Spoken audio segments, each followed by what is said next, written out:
दोस्तों, हल्द्वानी कांड में अब तक 6 मुसलमानों की जान जा चुकी है, 100 से ज्यादा लोग घायल हैं। इसको लेकर अब रविश कुमार की तरफ से चौंका देने वाला पोस्ट शेयर किया गया है। रविश कुमार लिखते हैं कि उत्तराखंड में 6 लोगों की मौत हो गई है, कई लोग घायल हैं।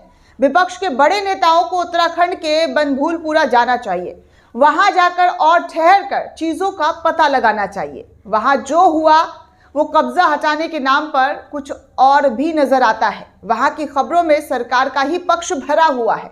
ऐसे मामलों में विपक्ष के बड़े नेताओं को मैदान में जाकर रोकने और संवाद करने का साहस दिखाना चाहिए। आप बहुसंख्यक आबादी को गोदी मीडिया और व्हाट्सएप यूनिवर्सिटी के प्रोपेगेंडा के सहारे नहीं छोड़ सकते हैं।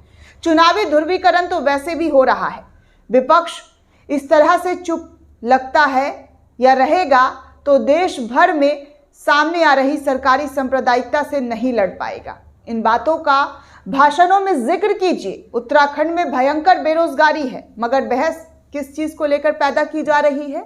तो पैदा की जा रही है उत्तराखंड में जिस तरीके से अवैध बताकर मदरसा और मज़ारों को तोड़ने की जो प्रक्रिया शुरू की गई है, वो गोदी मीडिया का हॉट टॉपिक बन रहा है। वहां की युवाओं ने अगर यही भविष्य चुन लिया है तो ये बेहद दुखद है।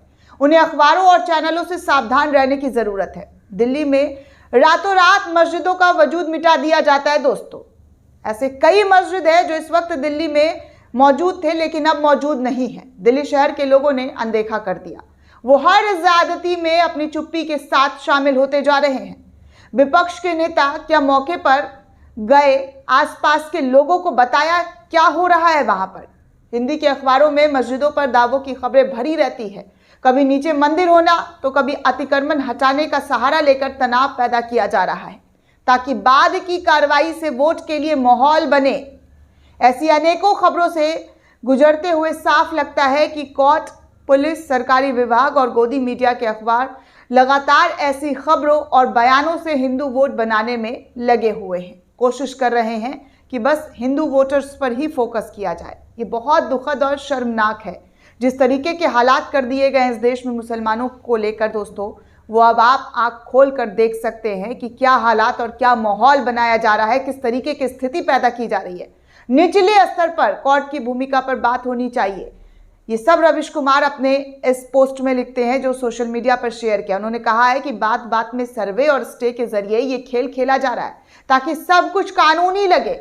सुप्रीम कोर्ट को अलग अलग अदालतों में चल रहे ऐसे दावों और मामलों को देखना चाहिए। न्यायालय की व्यवस्था उसके हाथ में है।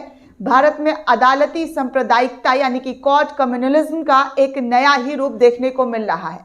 कम से कम सुप्रीम कोर्ट को उसका संरक्षण नहीं बनना चाहिए और ना ही अनजान रहना चाहिए। ऐसी चीजों पर आंख खोल कर मुस्तैदी से काम लेना चाहिए। जिस तरीके के हालात पैदा हो रहे हैं, जिस तरीके से बार बार मस्जिदों को निशाना बनाया जाना, अतिक्रमण का हवाला देकर घरों को बुलडोज किया जाना, ये सब बहुत ही गलत हो रहा है। और आखिर कब तक चुप्पी साधे लोग, कब तक वो चुप रहे? क्योंकि चुप्पी का नतीजा आप साफ तौर पर देख सकते हैं कि इस वक्त हल्द्वानी में प्रोटेस्ट हो रहा था सिर्फ इसलिए कि आप कैसे ऐसे तोड़ सकते हैं। वो लोग अपनी आवाज़ उठा रहे थे और देखते ही देखते आवाज़ इस तरीके से विकराल रूप ले गया कि 6 से ज़्यादा मुसलमान जो है वो अब तक जान गंवा चुके हैं और 100 से ज़्यादा लोगों के घायल होने की खबरें आ रही है। क्या ये इस देश में एक नए तरीके की ध्रुवीकरण और एक नए तरीके की स्ट्रैटेजी जो है इसके तहत पॉलिटिक्स नहीं खेला जा रहा है? क्या इस तरीके से पॉलिटिक्स किया जा रहा है जिससे कि सांप भी ना मर जाए और लाठी भी ना टूटे? वही वाली जो चीज़ें हैं, वही वाली जो तस्वीरें हैं वो इस वक्त इंडियन पॉलिटिक्स में देखने को मिल रही है कि सांप भी मर जाए और लाठी भी ना टूटे। क्योंकि आप बार बार कानून का हवाला दे रहे हैं, कोर्ट का हवाला दे रहे हैं, लेकिन हर बार मस्जिदों को ही निशाना क्यों बनाया जाता है? क्यों मस्जिदों पर बुलडोजर चलाया जाता है? जो सैकड़ों सालों से वहां पर हैं, उनके वजूद को क्यों हिला दिया जाता है? क्यों उनके नींव को तोड़ दिया जाता है? ये अहम सवाल है दोस्तों। और अगर आवाज़ उठाओ तो फिर उन्हें पत्थरबाज कहकर उनको जेल की सलाखों के पीछे भेज दिया जाता है। उनके खिलाफ गंभीर धाराएं लगाई जाती है। उनके घरों पर बुलडोजर चला दिया जाता है। उनके कारोबार पर बुलडोजर चला दिया जाता है। ये इस वक्त की राजनीति में आम हो चला है। दोस्तों, इस पूरे रिपोर्ट को लेकर आप क्या सोचते हैं? आपकी क्या प्रतिक्रिया? हमें कमेंट करके ज़रूर बताइएगा। साथ ही साथ चैनल को सब्सक्राइब करना बिल्कुल भी ना भूलें।